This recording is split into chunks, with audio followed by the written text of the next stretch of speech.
So for those of you who might not know me, my name's Eloise Hanson. I'm the editor of hospitality here at IHM.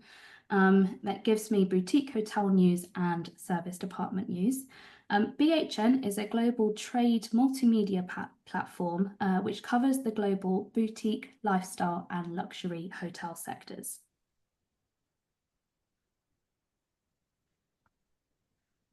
As I mentioned, this webinar series has been running in partnership with Beyond Green, a global collection of sustainable hotels. We do have a short video to play for you. Let's see if we've got the sound up and running. If not, we will share the link in the chat.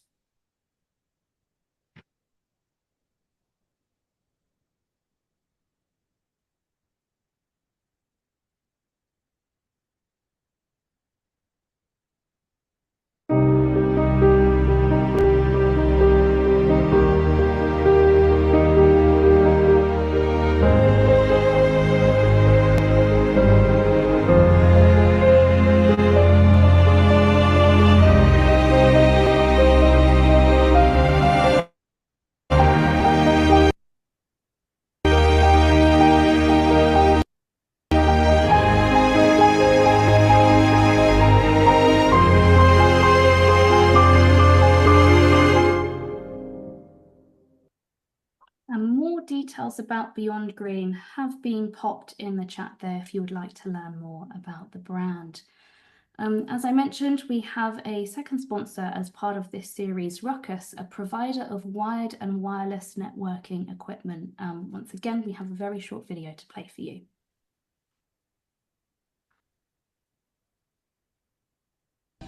Ruckus solutions deliver operational efficiencies that are crucial for maintaining profitability and enhancing guest satisfaction. Improving staff safety and inventory management with location tracking and panic button solutions. Boosting employee efficiency to maximize time utilization for enhanced customer service. Every hotel system operating seamlessly under a single network for unified workflows and simplified management.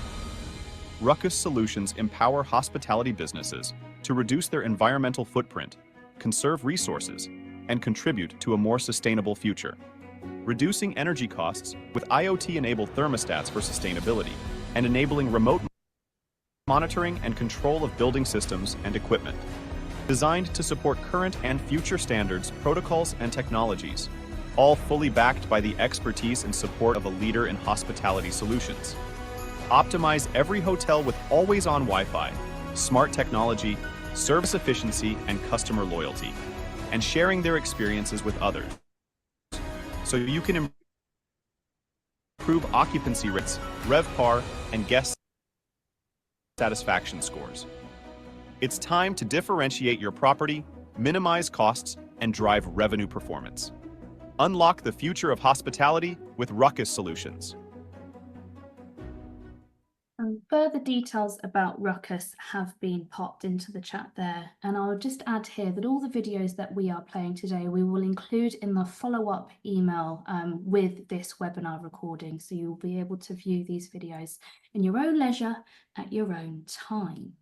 So let me briefly share with you how today's webinar is going to run. We'll spend around 45 minutes in conversation with our panelists, followed by some time at the end to take any questions from our audience.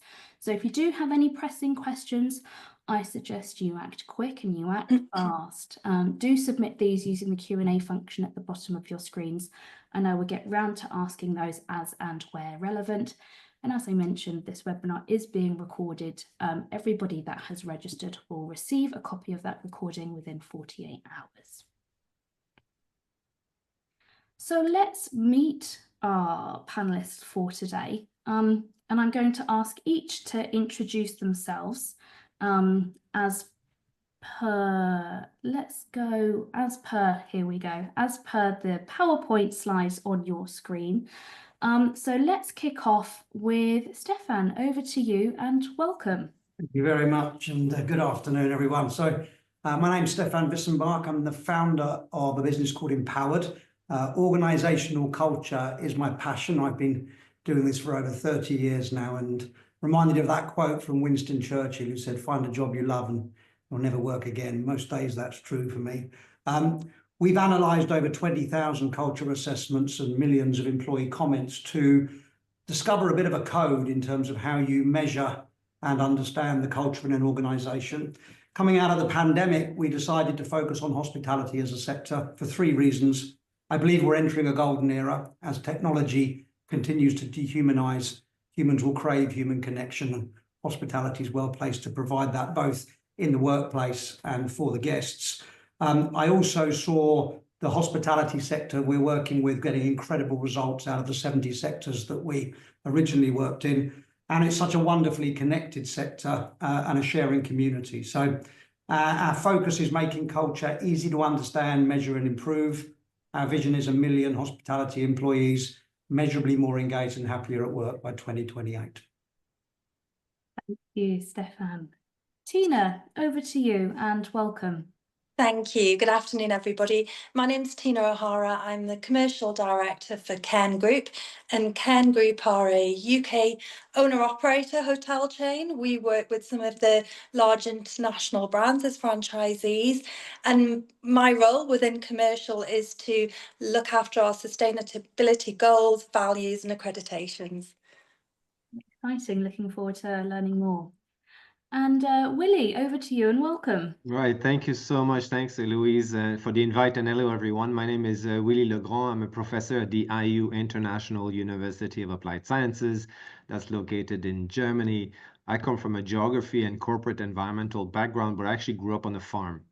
It's kind of strange, but anyways, it's the hospitality industry that gave me a home, and I found a passion in education. So I lecture and research in the field of sustainability probably now for over 20 years. I've worked in universities across all continents, and I've actually authored 8 books on the topic, but I'm actually currently working on 2 new books. One is on ESG in tourism and hospitality, and the other one is on regenerative tourism and hospitality. So in case you're up for a new challenge and always wanted to be in a book, then simply get back to me and we'll make sure that this happens. Thank you, Willie. And last but by no means least, Susanna, over to you and welcome. Thank you very much. Thank you for the invitation. I'm Susanna Sief. I'm an environmental sociologist with a master's degree in urban planning. And since 2001, I have been involved in environmental and social sustainability aspect, especially for the tourism sector and for the organizing committee of major international sport events. Currently, within the LFA group, I'm the Chief Sustainability Officer, and I'm working on the implementation of new projects, especially dealing with issues such as the reduction of the CO2 emission, the protection of nature and biodiversity, and the circular economy. We are based in Italy, and inside the LFA group, we have 2 properties, one in the Dolomites and one in the Garda Lake. They're certainly very beautiful properties from what I've seen online. Wonderful to have you all on for today's webinar, and all the LinkedIn profiles of our speakers have been popped into the chat. I do encourage you to connect and carry on this conversation long after today's webinar has finished. So let me provide some context to today's conversation. And I always like to try and include articles that we've published on Boutique Hotel News, and I'm going to be transparent with you all in that culture as a topic does not naturally appear or crop up on our news desk. So I took to some desktop research, and I initially looked at hotel culture. I then looked at hotel sustainable culture, and I then broadened it to look broadly at consumer culture. And so this is where I'm going to focus on for today. And I came across this interview on the left-hand side. This is the New York Times interviewing Ryan Gellert, who's the CEO of Patagonia, and Jesper Brodin, who's the CEO of IKEA. It's a 25-minute interview. It's a video, and I'd recommend you all watch it, actually, because I learned a lot from it. And I learned 4 key takeaways that I would really like to share with you today. And I've condensed these takeaways into like a 1 key word. First key word is accountability. So this interview kicked off with looking at company structures and the importance of company structures and frameworks in ensuring that their businesses are run with the integrity as according to that business's values. And these structures, frameworks, documents are referred to as a way to keep that business aligned with hitting certain goals. Second keyword, responsibility. Jesper Brodin of IKEA highlighted that he runs a survey, I think once or twice a year, 33,000 IKEA members, and 64% of its members are actively making decisions in terms of which brands that they buy from, but only 6% would be prepared to pay a premium for sustainability. So the responsibility aspect comes from the fact that Jesper argues that we need to make sustainability inclusive and affordable. This needs to be able to, it needs to reach absolutely everyone that we can, and that's where what it means to be a responsible business. Third keyword, innovation. Both Patagonia and IKEA are experimenting with new business models based around their customer buying behaviors. Now, these typically sat within the circular economy. Admittedly, these two companies are selling products, so the ability, for instance, to repair an item or peer-to-peer reselling perhaps is more an easier step to make than perhaps a hotel or hospitality, where we are more in the service and offerings and experience sectors. But this brings me on to my fourth keyword, and that's engagement. Both Patagonia and IKEA talked about the importance of establishing an emotional connection to a product or experience or a brand. Now, all of these keywords we are actually going to be talking about today, so hence why I thought I would flag it right at the top end. Some other key headlines on this slide here. Market research company Savanta recently found that 48% of shoppers are more likely to say that it's the responsibility of brands to educate them about sustainability. 41% say that brands should make sustainable change happen rather than individuals. So that tees in with the interview with the New York Times. And also management consultant firm Bain & Company.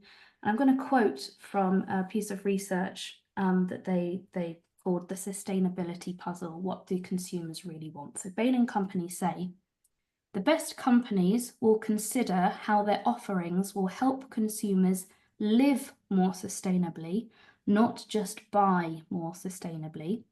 There's much more value to be created if a new offering meets key purchasing criteria. For example, if it saves the consumer time or if it improves their health. Consumers will change their behavior if stakeholders make it easier for them or provide incentives. And this is what we're going to be talking about today. It's behavior. How do you engender the right call to action for all your stakeholders within your hotel to want to make meaningful change? So let's kick off. And I want to try and dissect culture as a term. Stefan, what are the building blocks of a successful, healthy culture within a business? Funny you were just quoting that article just now. So as I mentioned, 30 years of doing this and analysing 20,000 culture assessments gave us some pretty interesting insights. Culture breaks down, in our opinion, into just three principles. They follow ABC. The first is awareness, and this is all about the identity of the organisation. Second, belonging. We're now in the belonging era, as you probably know. We were in the purpose era. Fundamentally important that we create a sense of belonging in our hotels. and that's all about feelings. And then we have commitment, which is the walking the talk. It's the doing. And unfortunately, a lot of culture experts tend to focus there. Actually, the identity and the feelings are so much more important. And if you get the identity right, and particularly when it comes to sustainability, I know we have a number of experts on this call in this field.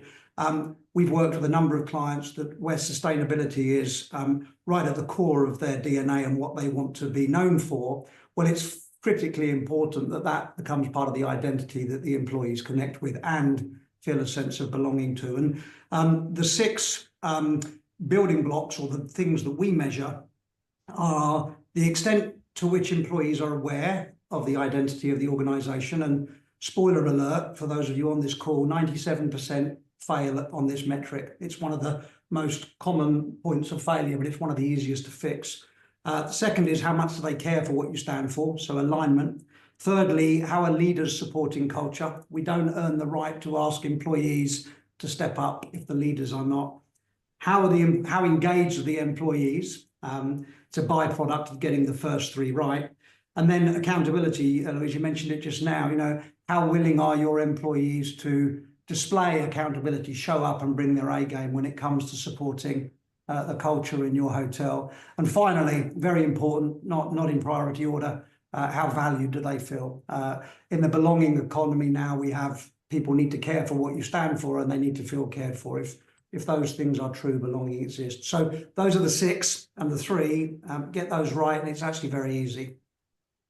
Thank you, Stefan.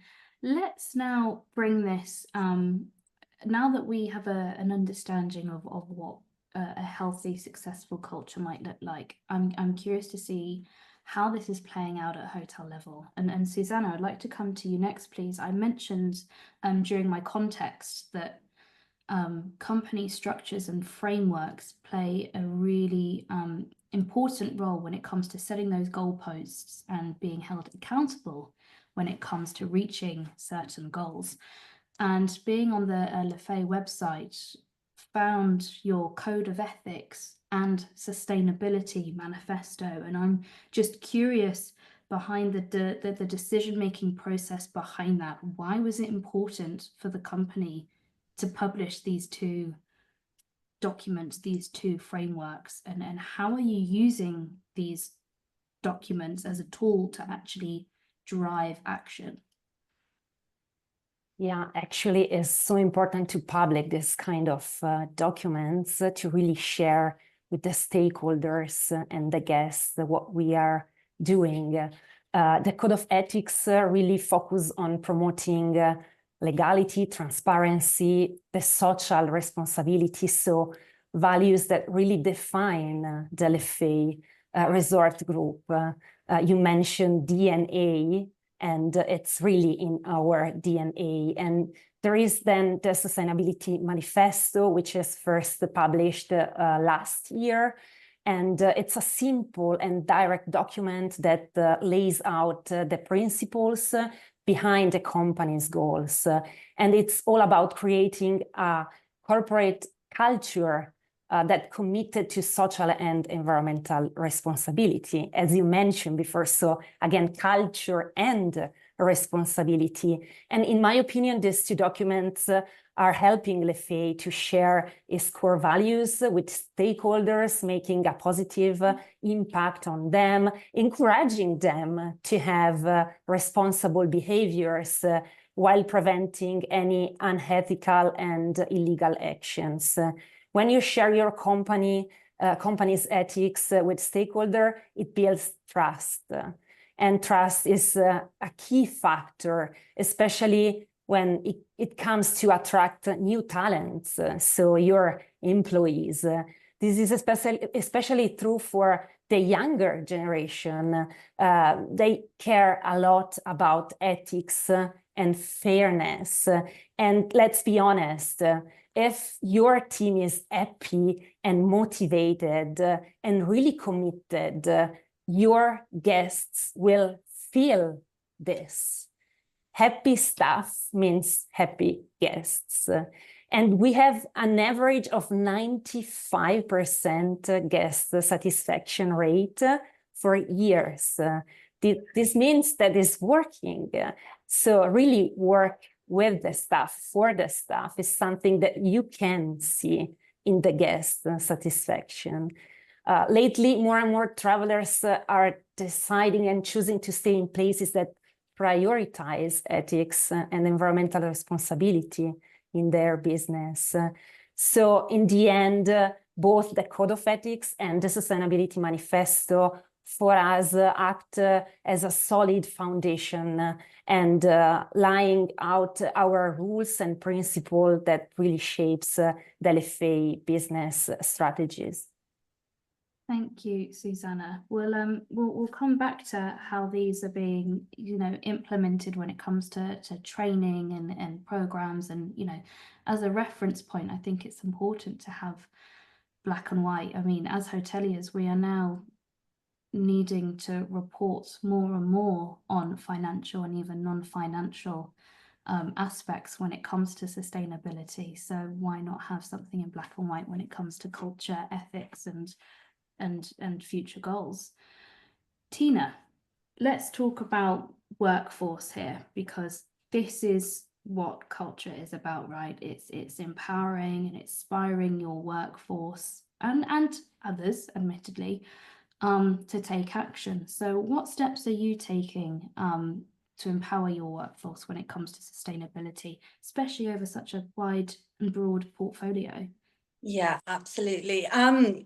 I think before I go into the how, I'll explain a little bit about the why. And as a business, we've had a long-standing commitment to sustainability, and we were early adopters of the electric car fleets. We had biomass systems in the hotels, but we had a vision and goals, and we knew we couldn't move it forward unless we had a culture within the business of sustainability. So the route we took with this was we initially formed a committee, and we went out to all areas of the business and asked people who is engaged in it and who wants to move this forward with us. And we had some incredible people join across a mix of central office people, managers on site, hotel general managers, and we formed the core sustainability committee for the business. Once we had that, we then launched a champions program. So this is in order to gain the culture and create the momentum. So we pushed that out to all members of the team who wants to be on this journey with us and who will fly the flag essentially in each of the hotels. So we very quickly created a network, but then we knew we needed the framework in order to achieve our goals, etc. So we started working with Green Tourism. They gave us an incredible framework, which is based on people, planet and places. And then each site had their own accreditation process. So the Sustainability Committee, the hotel managers and the Sustainability Champions all own this. We've since incorporated it into management training programs. When we do big conferences, we have sessions at the conferences. So we invite guest speakers to come along and talk to us about our journey and the next steps. We have a constant communication via our online team platform, and we encourage ideas and recognise and reward ideas. And this means that we are at the start of our journey. We've got a long way to go, but it really is embedded. And we're actually we're currently awaiting our next level of accreditation, and they're coming through in drips, and the managers are chasing me, have we got news? Where are we at? And you're seeing it shared on the pages of the hotels when they've achieved a gold or a silver, and everybody's delighted about it. So from, us having an element of, yes, we do X, Y, and Z, we've now got a culture across our business that people are buying into it. We're also just about to launch our new core values, and sustainability fits within our values, and that will feature across all of the teams and the recognition as well. I have to say, Stefan, I love the ABC of culture, and I was just trying to adopt what you'd said there to how we've done it, and it's an incredible way to look at it. With regards to guests, Eloise, we've been really lucky to have Green Tourism supporting us with this. So you do learn how to communicate with guests. And I think, they expect to see sustainable measures across the hotels, and, key activated lights, Sustainable key cards are the expectation now. So we're careful that we don't overdo it, but we do have sustainability policies, options to feedback on questionnaires, etc.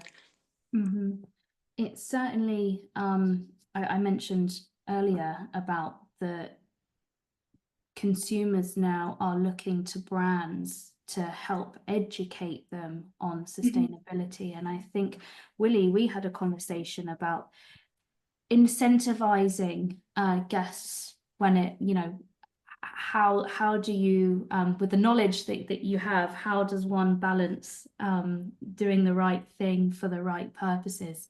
But I want to talk to you, Willie, about younger generations, and I think Susanna touched on this, that having certain documents and policies in place helps to attract talent and new talent when they come through. And you are working, Willie, with a lot of hospitality students. So where are they at when it comes to engaging with sustainability? What are they attracted to? What's compelling, but also what are they critical of? Yeah, right. Great stuff. It was fantastic to listen to Stefan, Susanna, and Tina just now on how sustainability was sort of embedded in the operation, because I mean, let's face it, these days, the quest for sustainable development, it's extremely complex, honestly. And I mean, I don't want to bring the politics into this, but if you look at the geopolitical state of the world, it shows us the vulnerability of the environmental and sustainability agendas to political whims. And so I am pushing and I'm supporting every businesses out there that actually is making that commitment, independent of the systemic weakness of those agenda that we see currently by the politicians. So it's really good. And I think I'd want to mention this. There was one big company recently, big hospitality company, where the CEO actually came out and says, for us in hospitality, diversity, equity, inclusion is who we are. And he's put it in the forefront, and he says, I don't care what the others are saying, etc. So I think it's good to speak up. Generally speaking, hospitality students today, I mean, they are all aware of the urgent need of sustainability. Probably they've had classes plenty already in high schools, in geography and in history and social science. But it's driven by a couple things, I think. So there's personal values, and I'll come back to what Susanna just said for a minute. So personal values, this global awareness for sure, and to a certain extent as well, career aspirations. Sort of, I'm going to be painting. I'm painting it with a big brush, right, at this point. And I really summarize my observation. I've lectured on all continents, and independent of the cultural background, this is the paintbrush I'm taking. So very broad. And so, what compels students to engage with this? Well, as I said, they're influenced by global challenges, just like we are. I mean, they could see issues around resource scarcity, they can see biodiversity loss and social inequity. But they look at it differently. So a lot of the businesses will embrace sustainability because of risks, or because attracting finance, or because of consumer demands, different external issues. And students see, because they're at that stage in their life, I think they see sustainability much more as a moral imperative, as a way to contribute positively to the world. So it's not a strategic move here. This is much more sort of ingrained into they're motivated by the desire to work in an industry that aligns with their value, and that they can make an impact, right, in the community and the environment. And I would argue the hospitality sector can achieve this, of course, because I think it can take that leadership role and tackle those challenges heads on. And perhaps that's the last part. When you look at students that are looking, particularly in leadership roles, they view sustainability knowledge as quite a critical skill set, because they know that within their hospitality management these days, it's as much as it is about understanding finance or accounting or operations or consumers. It is a lot about understanding the jargon around sustainability, for sure. Whether you have to report because you're forced by some ESG reporting, whatever it is. A couple things, though, I'd like to mention post-COVID world now that I've seen. So we do see, even within the students, a certain amount of sustainability fatigue. So what I mean by this is, since we haven't fixed anything really yet of the big issues. The world moves on and the media moves on, and there's a lot of things happening. The geopolitical situation is making the students very nervous.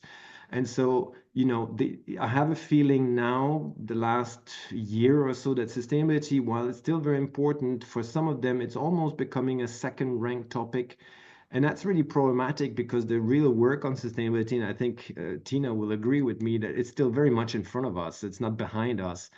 And so what are they critical of? Well, they'll be critical of corporate practices that, you know, are not walking the talk. So we go over the ESG report, the sustainability report. That's an exercise that I do with them from a dozen companies. We take them apart and we contrast and compare performance.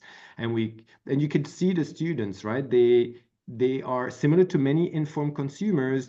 They will be skeptical about when they read things that are superficial. So you mentioned at the start of your talk, authenticity or transparency. I don't remember one of those two words. Most would argue that, you know, this is highly needed. In fact, most students are actually embracing regulations, which is also something which is at the sound of an entrepreneur kind of weird, but they're embracing regulation because they see too much abuses by the corporate world on sustainability. And so they say, well, if that's the case, then we need so. Now we have here in the EU, we have the CSRD, the Corporate Sustainability Reporting Directive, and there's a new process in place, and we're seeing sort of dilution, a little bit of that. And the students see this as problematic. They see this as problematic because they think that we should have that. So that's linked to this action that they want to see taking place. You know, they grew up, right? My students are 20 years old. So the last 20 years, that's all they've heard about all these challenges. So they want to see the actions.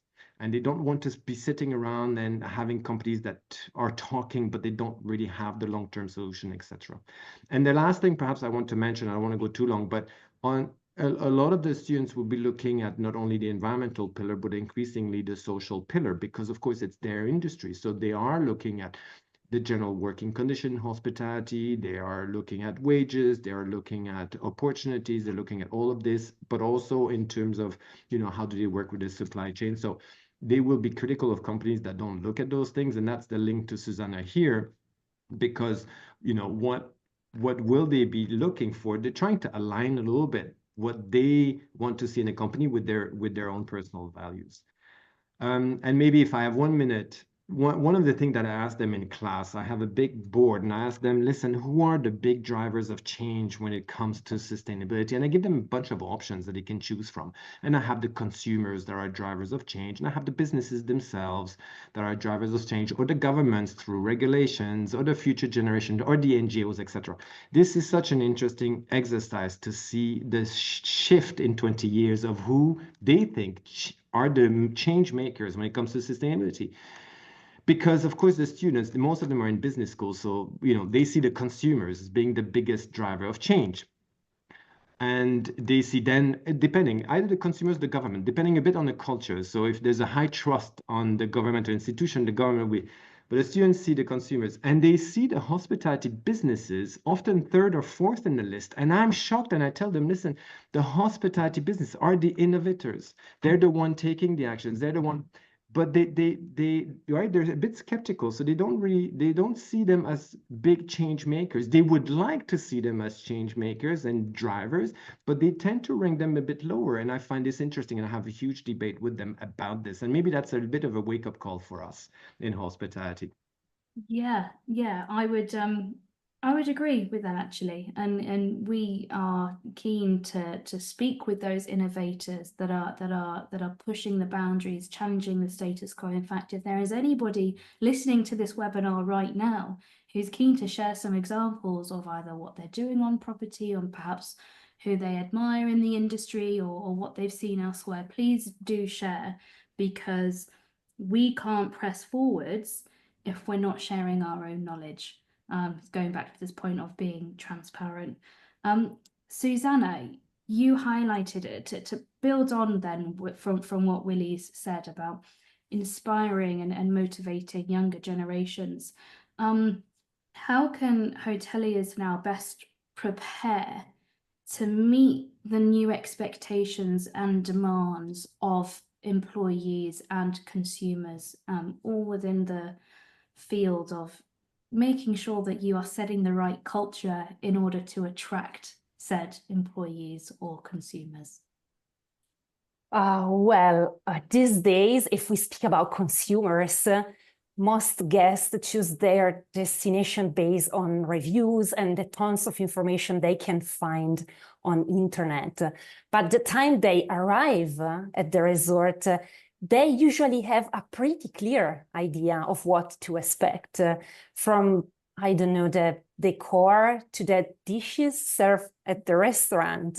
The real challenge now is to surprising the guest, is giving them a stay it's truly unique, one where their needs are anticipated by the staff, and every detail of the resort ties perfectly with its surroundings, so the location.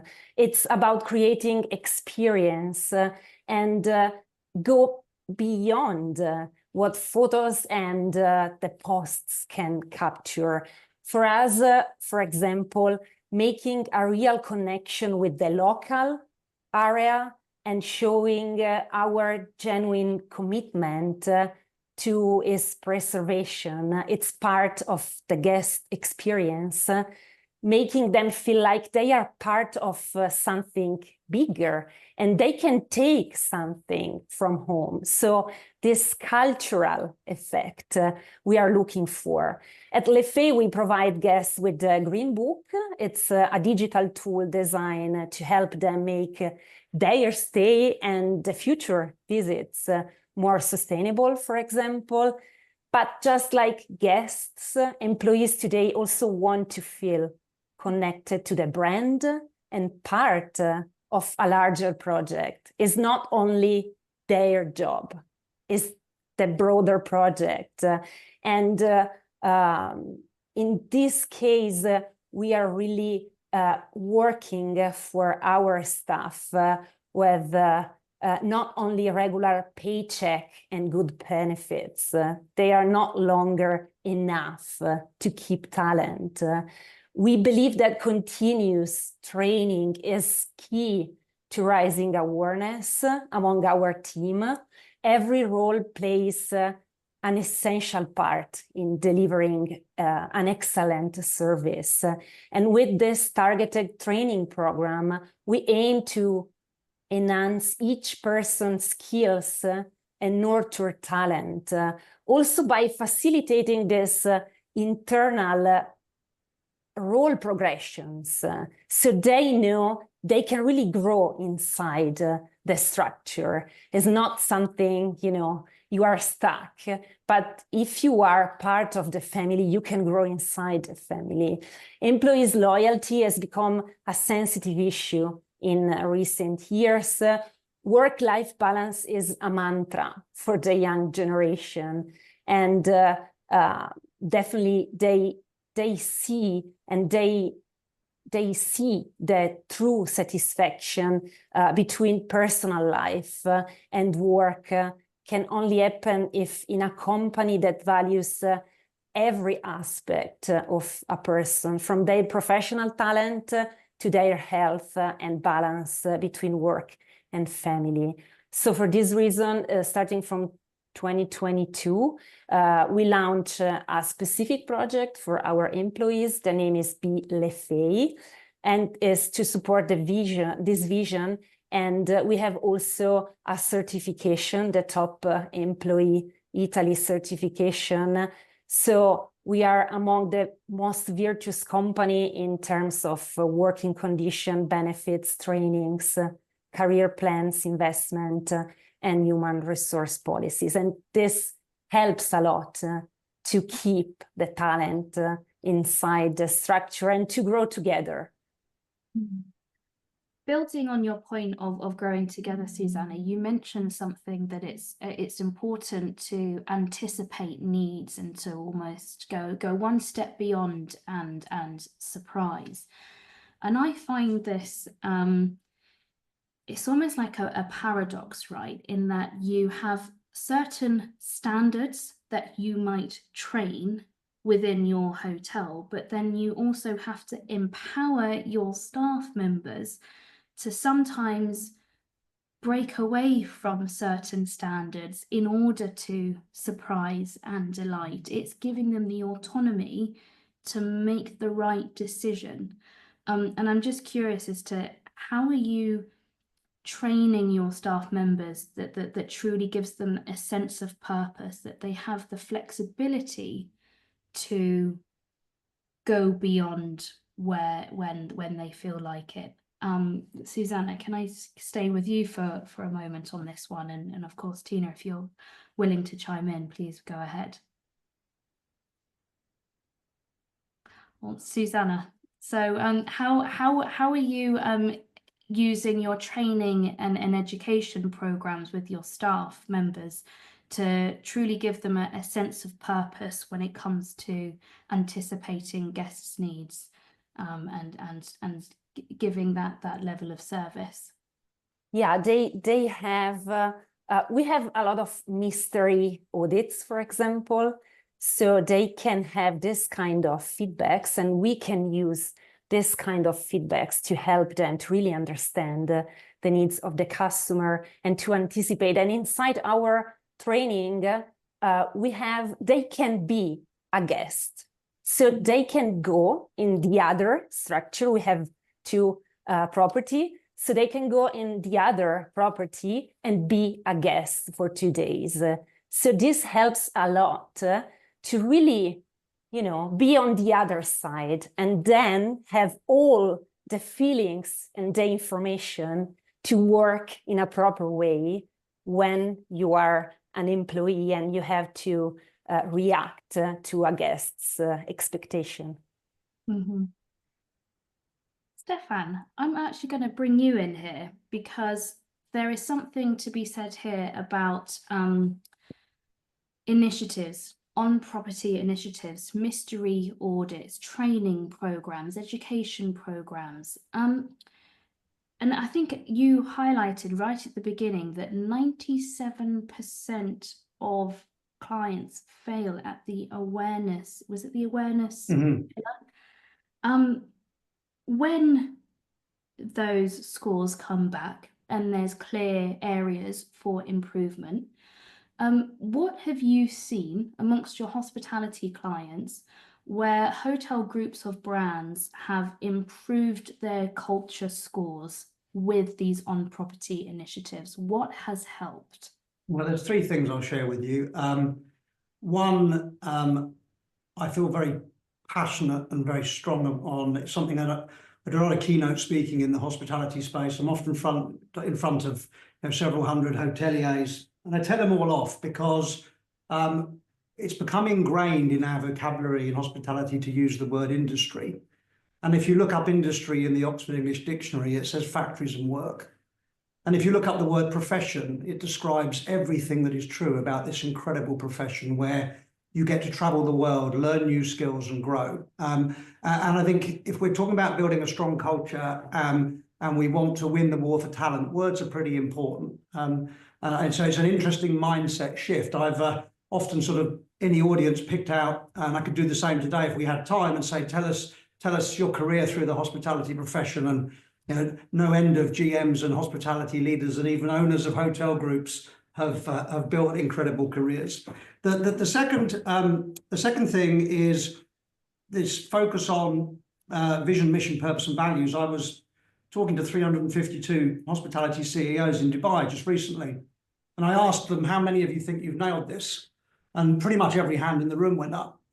And I said, well, I hate to rain on your parade, but my data shows me 97% of you are wrong. And what do I mean by that? Well, most organizations create, hospitality organizations create a vision, create values, create mission, create purpose, but they do it in a way that it's too complicated.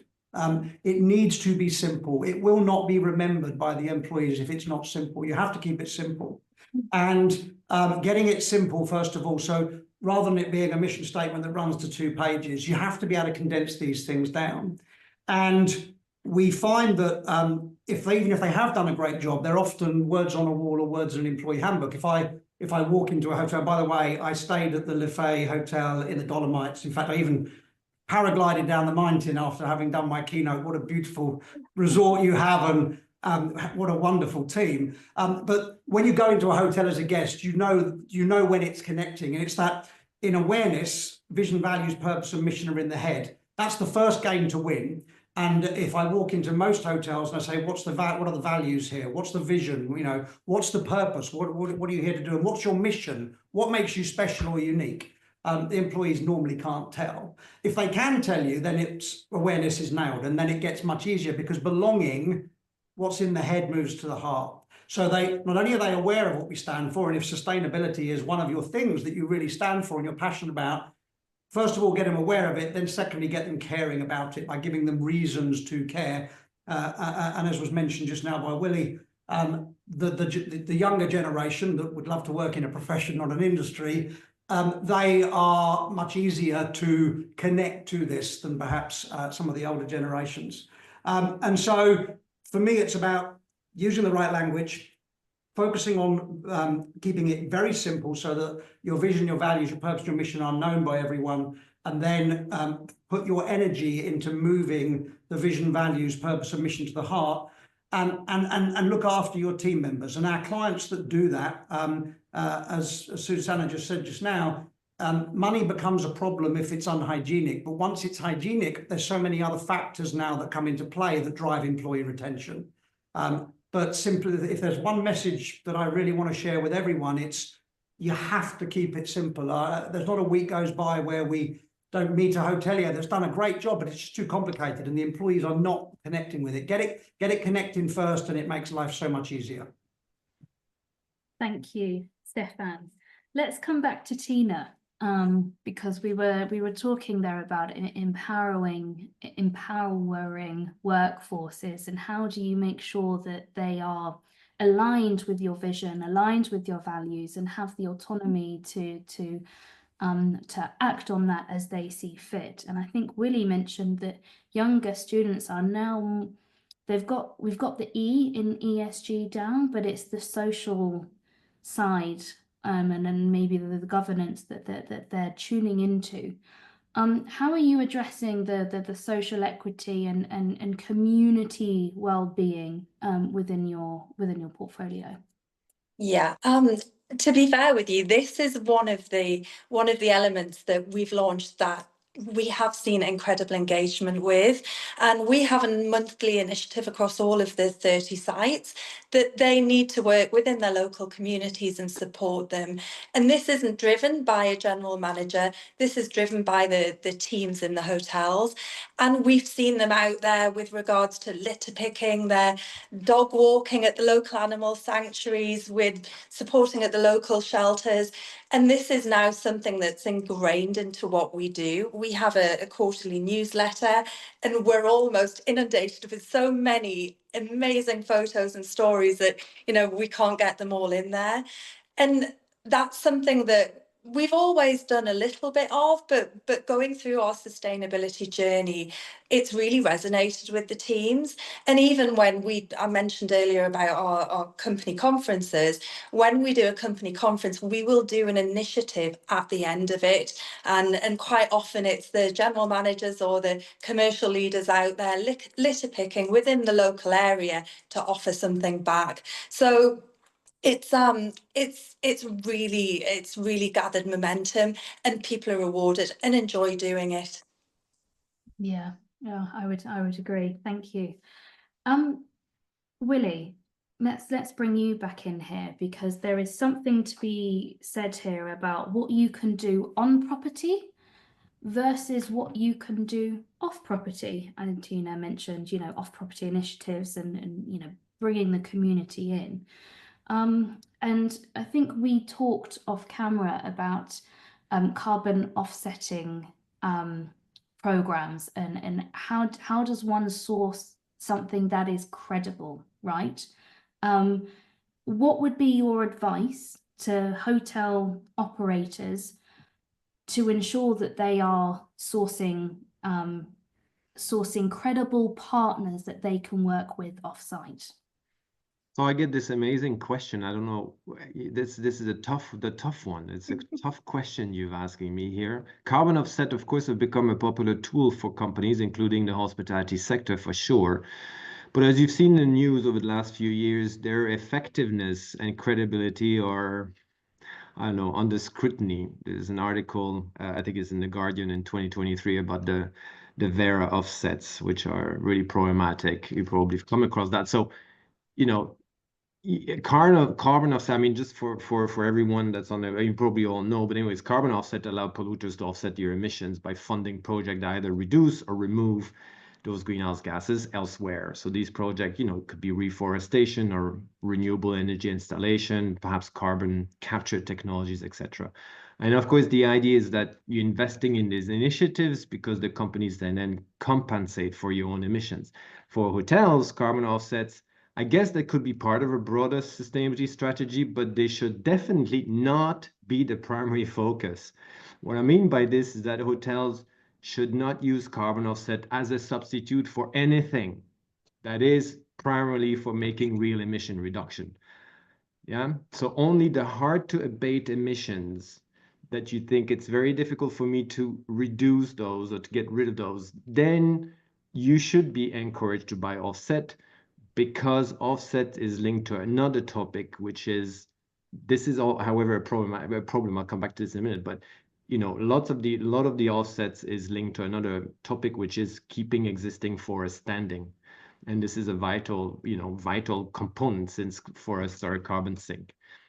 Here's the way that I would suggest. In my book we covered this actually, carbon offsets, but and I've changed my mind a little bit on this. So I do this privately. So if I have to, I try to travel as least as possible. But if I have to, I use a project that is a local project to me at best. It costs me more, of course, to do the offset. So it's a project of re-wetting marshland, peatland in the north of Germany. It's fantastic because peatland absorbs a massive amount of carbon and it's biodiversity. It's got a lot of things that goes with it. It's not only about carbon. And this is why I like this project. And I get a 50-page report, scientific page about the outcome of my contribution. That's what I want to see, of course. I want to be able to see the transparency and I want to see that the carbon offset actually works. My tip would be, the first step, of course, reduce emission at the source. This includes your energy efficiency, renewable energy adoption, etc. Offset should only be used for emissions that cannot be eliminated through your direct action. And this is for us in the EU even clearly said, because we have something called the EU Green Claims Directive, and it says in there businesses should prioritize reduction of emissions across your operation and value chain instead of relying on offsets. If then you do have remaining emissions, that's probably your scope 3 emissions along your supply chain, or perhaps you renovated your building and you need certain components, building components. It's very hard, right? Some of this stuff is hard because there is embodied carbon in it, etc. So you want to offset this, fair enough. So then you go and you select an offset provider. In a voluntary offset market, there are a couple standards out there that verify the quality of the carbon offsetting project. And that's important because as a company, you want to make sure that when you buy a carbon offset project, you want to make a difference. You want to make sure that the project is checked regularly and that it's actually doing the work that it's supposed to do. And so there is the case of the gold standard, and you can search online for this. There's a gold standards, there's a verified carbon standards, two of them, so gold standard, verified carbon standards. You can have a look, and they do this job of checking the project themselves and whether they work. As I said, I think if you have a chance to work on something that's a little bit local to you, it's not a bad idea. I'm thinking often of things that are, it's called blue carbon ecosystem. So that's project that looked at, like peatland is one of them, or mangrove or seagrass if you're in this area, but nature-based solutions, because those habitats sequester massive amount of carbon. But the thing is, as I said, there's always a knock-on benefit. So it's not only carbon, but it's biodiversity, or it's carbon and it's maybe another impact. Maybe it's community impact. So co-benefits, I think, are great. So globally, one thing that we've seen is like the cook stove. Okay, cook stove for developing countries, those are pretty good because it is about carbon, but it is about local air quality by using those clean cook stove. So, you know, I would say that that's the way to go at it. So there are a few organizations you can look at. Beyond this, how do you collaborate? You can collaborate with the others, of course, but maybe just one thing I'm going to finish with this is to actually do things with your guests. Because we were talking about how to engage also with your customers. And now there are citizen apps that are amazing. iNaturalist, eBirds, Coral Watch. Those are all apps that are helping to document biodiversity at your destination. You involve your guests, you involve your local people, you involve your staff in species identification. That data feeds into scientific research. And that helps to create better conservation action plans. So your guests become activists at your property. And I have a whole list of properties that are doing this already. And it's great because now it's not only about offering the guests to offset their stay, it's actually having them implement this, feeding into those databases. Thank you. Thank you so much, Willie. I can see that we are fast approaching our allotted time, and we've got some questions from the audience. So I'm going to come to Tina for the first question, if I may. I'd like to talk to you about training and whether your training is aimed at all staff, including, for instance, housekeeping, whether in-house or outsourced, part-time bar staff, etc. How are you testing that training and how are you rewarding those that do very well? Excellent. Yes, we use a training platform and we issue out different levels of training to different people on there, and we have a generic training element on the platform which everybody should complete. We are looking to fine-tune that and grow and build on it. As it stands at the moment, we have one area. The other tool we use is the Green Tourism platform, which has got a mountain of training on, and all of our teams have access to that. Thank you. Staying with you, Tina, for a moment, and maybe Susanna, you might be able to chime in. In fact, let's go to Susanna first, as I know Susanna will have to jump off quite quickly. Have you had much success in influencing key leadership and stakeholders' perspectives on ROI, return on investment, especially when that comes to construction? But we can keep this quite broad and look at maybe sustainability ROI, investing in certain initiatives and what that return looks like. So Susanna, what's been your experience, very briefly, when getting other C-suite and other stakeholders on board with that? Our property is a family, and they are so committed to sustainability. They started this project in 2008 with the specific idea to start a sustainability project. So yeah, we don't have shareholders for the two properties we have, but in the new ones, of course, to have this sustainability targets, a sustainability report, a lot of sustainability certification in place really helps with this trust and to onboard new shareholders and to be more transparent with all the stakeholders. Thank you, Susanna. The chat has suddenly become incredibly active, which is fantastic to see. But I know we are close to time, and I wanted to hand a final question over to Stefan, because there is something to be said here about trying to measure culture, which in itself seems, again, a paradox. Can it be done? So final question to you, Stefan. How can culture be measured and how can it be used to drive meaningful cultural change? Yes, I laugh because, well, I smile because that is my business. We've that's what we've spent the last 30 years figuring out how to do and in the last 10 years, with this unique model that we have today. And I remember one of my early mentors said to me when I was a young man, he said, ignorance is never a great strategy, and all progress starts with knowing the truth. And so the great thing about this is so much of it is just common sense when it comes to culture. Whatever culture it is that you're trying to create, whether sustainability is one of the things that you're passionate about within your hotel, it starts with awareness. It then moves on to be alignment. It then moves on to leaders walking the talk, employees as a collective buying into it, and then willing to show that personal accountability, and then feeling valued.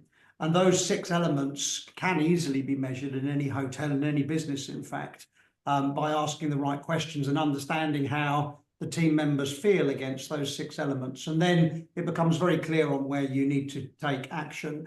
And the great thing about this is it's normally really simple. The world tends to make things complicated. This is actually very straightforward if you follow the right approach. Thank you, Stefan. In fact, thanks to all our speakers today for sharing their insights and expertise.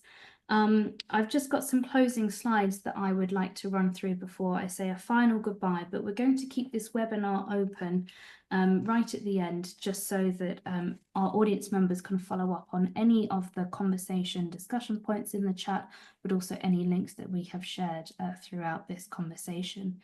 Our next webinar, taking place on April the 14th, is again touching on quite a topical and rather challenging subject matter. This is around cost management tips for boutique hoteliers. We would love to have you there, again, showing lots of practical advice and insights for you to take away. So please do join us. The link to register has been popped into the chat.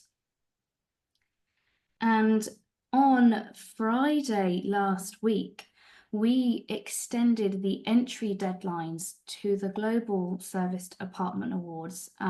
It's now been extended to the 2nd of April next week, around midnight. And I would like to flag 2 award categories that will be relevant to our readers and viewers of today's webinar. We have 2 ESG awards, one for Best Operator or Property and another for Best Supplier or Service Provider. It's no cost to enter. Would love to see you there on the night celebrating on the 13th of May here in London. So do get your entries in. You can follow the link that's been popped into the chat. And if you're interested in working with us, either across these virtual events, such as these webinar series, or perhaps our in-person events like the Service Department Awards, do get in touch with my colleague Katie. Her details are on your screen or in the chat. So huge thank you to Beyond Green and Ruckus for supporting us with this sustainability themed webinar series. Once again, thank you to our panelists for their time and contributions today. I look forward to seeing you all for the next session in April. In the meantime, sit tight and you'll get this recording within 48 hours. So take care and look forward to seeing you soon. Bye now.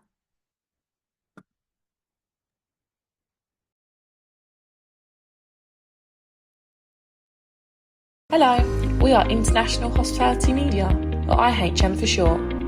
IHM is the #1 brand to engage with decision makers in hospitality and real estate. Our 4 multimedia brands lead their respective sectors with breaking news, comments, trends, and opinions across a variety of multimedia solutions. We provide an inspirational community to connect people through world-class events, webinars, podcasts, award schemes, and much more. But let us share our story of who we are and what we do. Over 10 years ago, Piers and George had a light bulb moment to provide expert opinion, comments, and low-cost digital content. And so, they went on a journey over the past decade, creating media platforms to serve the hospitality and real estate industries. We now have an engaged audience with a reach of over 60,000 monthly visitors across our website, 52,500 in our email database across all sectors, and over 68,000 across our